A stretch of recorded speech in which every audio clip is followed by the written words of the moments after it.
Fala pessoal, sejam bem-vindos a mais uma videoaula do curso de interpretação do eletrocardiograma, teoria e exercícios, edição 2021. Um curso 100% online para você aprender eletrocardiografia do zero, diretamente da sua casa, de forma prática, didática, completa e ainda fazendo vários exercícios de fixação.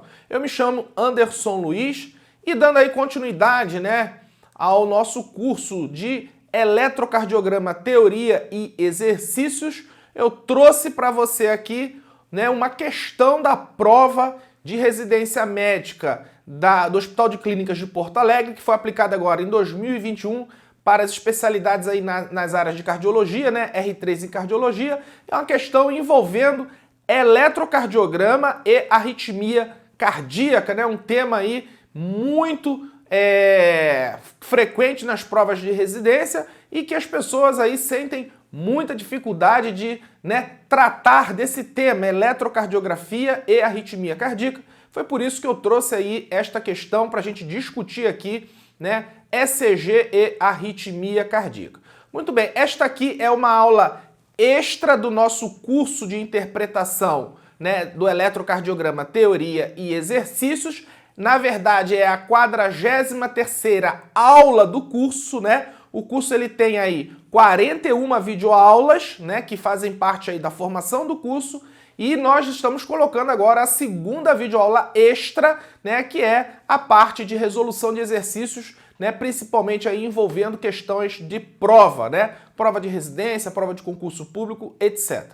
Tá certo? Então vamos lá, vamos aqui tentar resolver esta questão juntos, uma questão aí que eu achei bem interessante, lembrando aí que foi uma questão para prova de residência, nas áreas de cardiologia para R3, áreas de hemodinâmica, arritmia, de ecocardiografia, então foi para R3 nessas áreas de cardiologia, tá? Então é uma prova aí que ela é 100% de cardiologia, e aí resolvi pegar aí essa questão, e discutir aqui com você hoje nesta videoaula, tá certo?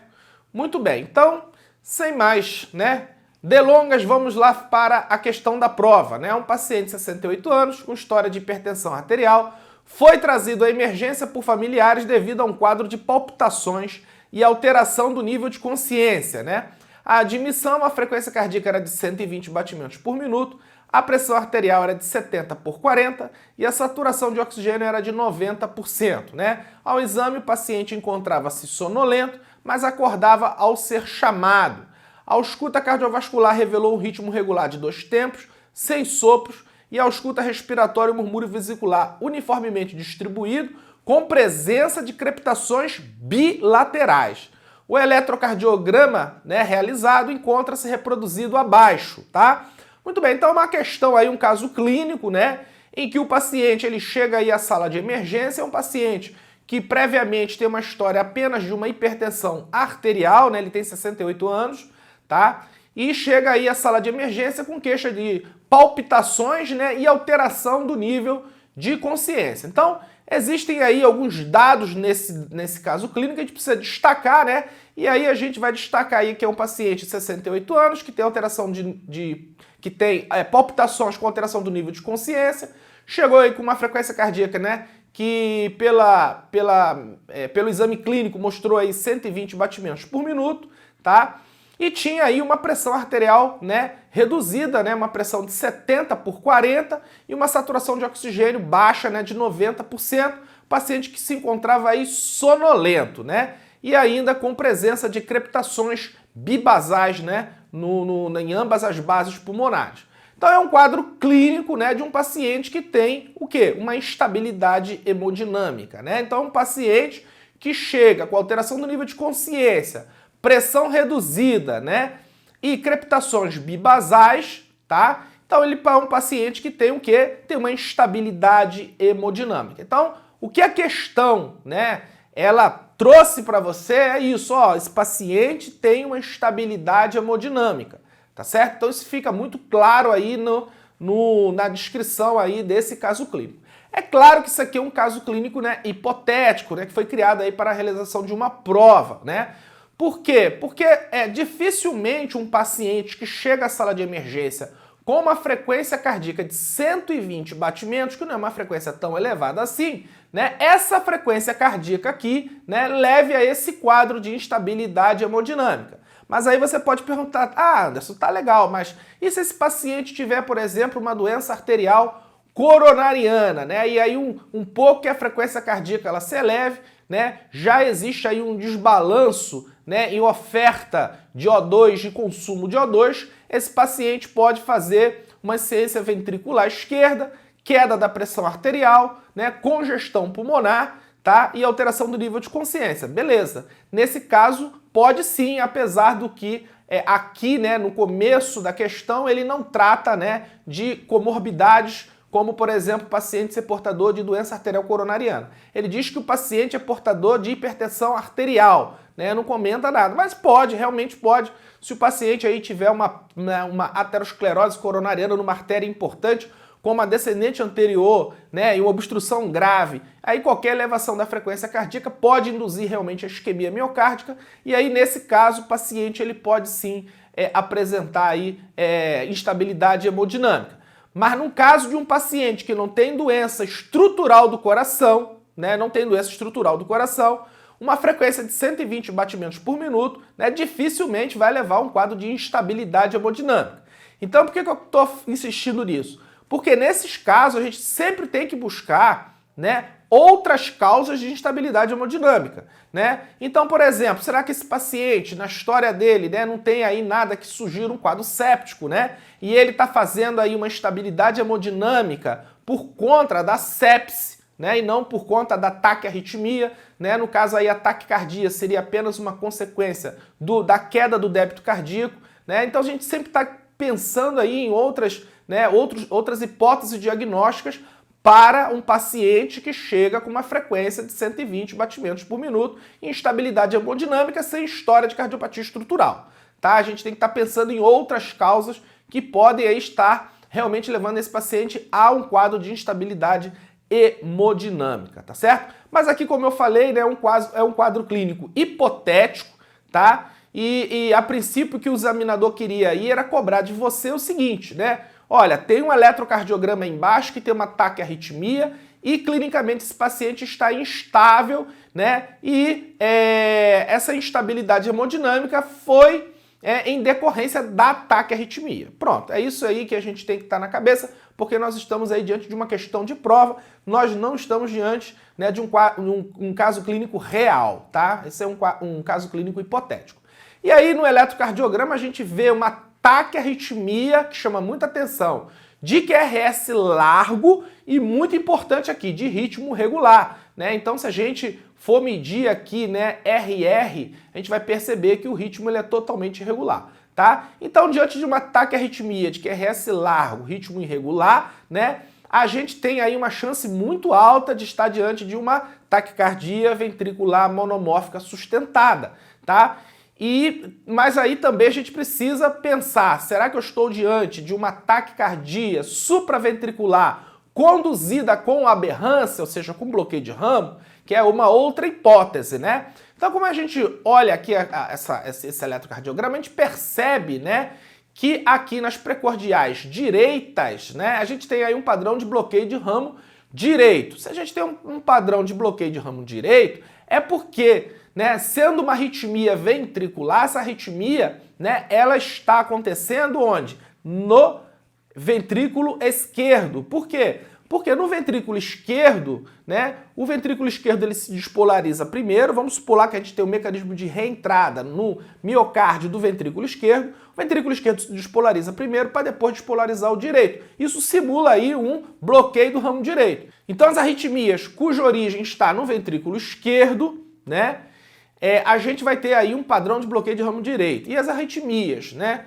cuja origem está no ventrículo direito, a gente vai ter aí um padrão de bloqueio de ramo esquerdo, tá? Então aqui a gente tem aí uma taquiarritmia com padrão de bloqueio de ramo esquerdo. Agora é para saber se é uma arritmia ventricular, né, ou se é uma arritmia supraventricular conduzida com aberrância. Então a gente precisa aplicar aqueles critérios, critério de Brugada, de Verekey, né? O critério de Verekey aqui fica um pouco prejudicado, porque perceba aqui que em AVR o QRS ele é muito pequenininho, né? A gente quase não consegue analisar.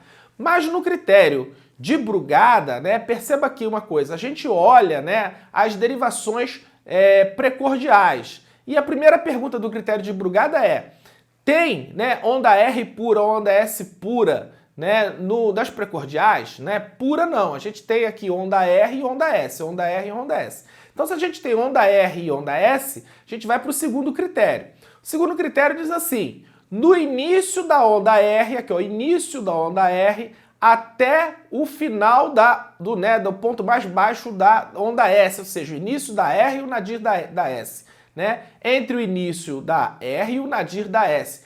A gente tem aqui mais de 100 milissegundos de duração. Então, se a gente pegar aqui, traçar uma linha aqui no início da onda R até aqui, né, no ponto mais baixo da onda S, a gente vai ver que a gente tem sim mais de 100 milissegundos de duração. Se a gente tem mais de 100 milissegundos de duração, então a gente tem aí uma taquicardia ventricular monomórfica sustentada. Tá? Então, uma ataque ventricular monomórfica sustentada, né?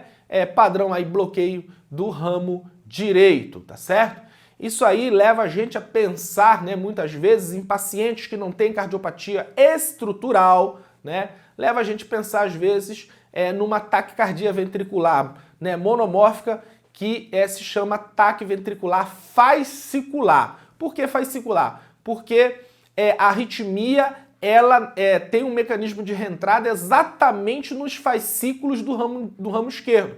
Lembra da aula lá de quando a gente falou de bloqueio, né, fascicular ou bloqueio divisional, em que, né, o ramo esquerdo ele tem 3 fascículos, né? Tem um fascículo antero-superior, né? Tem um fascículo póstero-inferior e o antero-medial, né? São 3 fascículos do ramo esquerdo. Nesse caso, né, é mais comum na taquicardia ventricular fascicular, o mais comum é que tem aí um mecanismo de reentrada, né, no fascículo posterior, tá? No fascículo posterior ou póstero inferior, né? No fascículo póstero inferior, tá? É o mais comum, tá certo? E quando a gente tem um mecanismo de reentrada no fascículo póstero inferior, em 90% das vezes, a gente tem aí um padrão de bloqueio de ramo direito mais bloqueio da divisão antero-superior do ramo esquerdo, ou seja, um BDAS, né? E a outra possibilidade, em 10% das vezes, é que em vez de ser no fascículo póstero inferior, né, esse mecanismo de arritmia, né, se dá no fascículo antero-superior. E aí, se dando no fascículo antero-superior, a gente vai ter aí, mantendo o padrão de bloqueio de ramo direito, né? Só que agora vai cursar com um bloqueio da divisão póstero-inferior do ramo esquerdo, tá certo? Então, assim, importante é você saber que existe uma taquicardia ventricular, tá? Que ela é muito específica, né? Ela é chamada fascicular. Por quê? Porque a origem, né, se dá nos fascículos do ramo esquerdo. Geralmente é o fascículo póstero inferior, na grande maioria das vezes, ou no fascículo antero superior, numa minoria das vezes, tá? E essa arritmia, ela é chamada de verapamil sensível. Por quê? Porque ela reverte facilmente, né, nos pacientes que chegam à sala de emergência sintomáticos com esse tipo de arritmia através aí de uma dose venosa de verapamil. Por isso que ela é verapamil sensível, né? Provavelmente essa arritmia aí está envolvida aí os canais de cálcio, né? Por quê? Porque um bloqueador de canal de cálcio é capaz de reverter essa arritmia, né, quando o paciente tiver aí episódios de taquicardia, tá? Mas no caso aí desse paciente, né, o que tem que ficar bem claro é o seguinte: é um paciente que tem uma ataque ventricular que levou a uma instabilidade hemodinâmica, ataque ventricular que levou a uma instabilidade hemodinâmica. E no nosso curso de eletrocardiografia, quando a gente falou lá, né, a gente tratou lá de alguns casos clínicos em que o paciente ele chegava com uma instabilidade hemodinâmica, né, a conduta seria a cardioversão elétrica sincronizada. Então, todo paciente que chega com um ataque arritmia e essa ataque arritmia é o que está levando à instabilidade hemodinâmica, né? Esse aí é um detalhe importante que você não pode esquecer. Você tem que ter certeza que é ataque arritmia que está levando a uma instabilidade hemodinâmica, né? Porque às vezes, como eu falei, o paciente chega com uma frequência de 120 e com choque séptico. Então não adianta, não é a frequência de 120 que está levando à instabilidade hemodinâmica. É o choque séptico que está levando à instabilidade hemodinâmica. Então tem que atentar para isso, fazer essa diferença, tá certo? Agora, se você tem certeza que é ataque à arritmia, né, que está levando à instabilidade hemodinâmica, então o paciente precisa aí receber uma cardioversão elétrica, tá? Uma cardioversão elétrica sincronizada, como aí no caso de uma TAC ventricular, né, monomórfica sustentada, ou uma TAC supra, né, também o choque ele tem que ser sincronizado. A gente só não vai sincronizar o choque quando esse paciente não tiver pulso, tiver uma taquicardia ventricular sem pulso, né, ou ele tiver uma fibrilação ventricular, claro, também não vai ter pulso, a gente vai ter que fazer uma cardioversão aí não sincronizada, que na verdade a gente chama de desfibrilação, né, ou então aquele paciente que tem uma TAC ventricular polimórfica instável, que a gente, na verdade, não consegue sincronizar o choque. Por quê? Porque o QRS muda de morfologia batimento a batimento. Aí, nesse caso, também tem que ser aí uma desfibrilação, né? Ou seja, uma cardioversão elétrica não sincronizada. Mas no caso nosso aqui, né, vamos lá, é um paciente que tem aí, em princípio não tem nenhuma história de cardiopatia estrutural, tem esse eletrocardiograma, que é uma TAC ventricular monomórfica sustentada, e está instável, então, né, o tratamento tem que ter lá o que? Cardioversão elétrica. Então vamos lá para as opções dessa questão, né? Diz assim, qual o diagnóstico mais provável e qual a conduta adequada, né? Então o diagnóstico a gente viu é uma TAC ventricular e a conduta é o quê? É uma cardioversão elétrica sincronizada, tá certo? Então vamos para as opções, né? Alternativa A, fibrilação atrial com pré-excitação, administração de amiodarona intravenosa. Fibrilação atrial, né, o ritmo é irregular, tá? No caso ali o ritmo era regular, então não tinha nada de fibrilação atrial ali, tá? Vamos para a letra B. Letra B, taquicardia ventricular, ok, né, uma taquicardia ventricular monomórfica sustentada, provavelmente daquele subtipo lá fascicular, né? Realização de cardioversão elétrica, ok, né? Ficaria ainda mais bonito se ele colocasse realização de cardioversão elétrica sincronizada. Beleza, mas tá, né, correta aí a letra B. Mas vamos ver a letra C e a letra D para a gente aprender um pouquinho mais. Letra C, taquicardia ventricular fascicular, né? Fascicular posterior esquerda, beleza, né? Administração de verapamil intravenoso, né? Isso aí seria caso o paciente tivesse estável hemodinamicamente.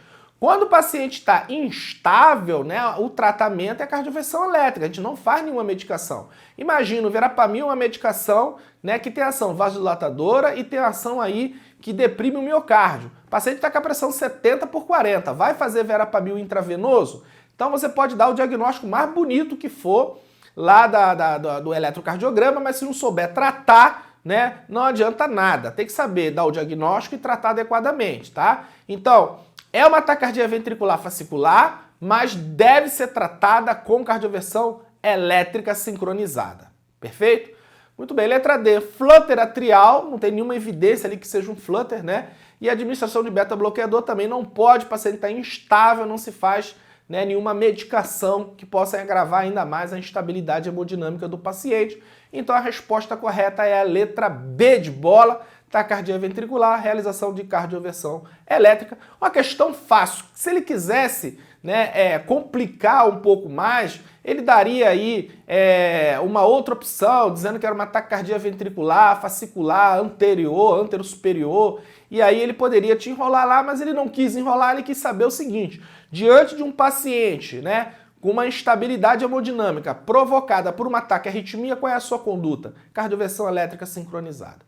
Mas vamos falar um pouco aqui, só para a gente aprender, né, sobre a taquicardia ventricular fascicular idiopática, que é um tipo de taquiarritmia, né, monomórfica, e aí a gente tem algumas características que são bem interessantes, né?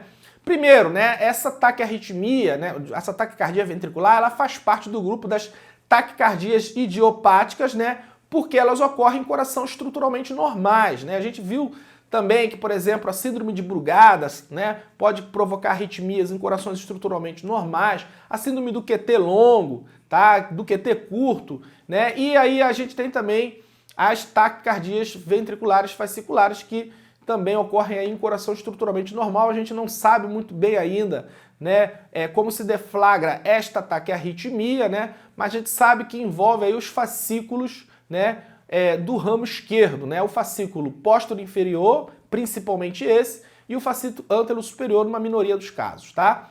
A TV fascicular é uma taquicardia ventricular de QRS largo, né, um QRS aí com mais de 120 milissegundos, tá? Cuja origem encontra-se com os fascículos do ramo esquerdo, póstero inferior, como eu falei, 90% das vezes, e o ântero superior em 10% das vezes, cujas crises taquicárticas podem ser interrompidas com o uso de verapamil endovenoso, desde que o paciente não esteja instável hemodinamicamente, tá? Deixar isso aí bem claro para você nunca mais esquecer, tá? Então, se o paciente, né, ele tem lá uma taquicardia ventricular, né, que você olhou lá, viu a morfologia, é do tipo fascicular, o paciente não tem doença cardíaca estrutural, então o tratamento, né, no paciente com estabilidade hemodinâmica é através do uso do verapamil endovenoso, tá? Muito bem, então era isso aí que a gente tinha que discutir em relação aí ao eletrocardiograma e arritmia cardíaca, tá? Note bem que é um caso clínico hipotético, né? Mas que a banca, né, o examinador, ele queria de você era saber se você sabia, né, que um paciente com uma taquicardia de QRS largo e instável hemodinamicamente, qual seria a sua conduta, né? Qual seria o seu diagnóstico e sua conduta. O diagnóstico a gente viu que era um ataque ventricular, ele nem pedia especificação, né, um ataque ventricular fascicular, não, ele generalizou um ataque ventricular e queria saber qual era a conduta era a cardioversão elétrica sincronizada, tá? Espero que você tenha gostado, né? Forte abraço e até a próxima.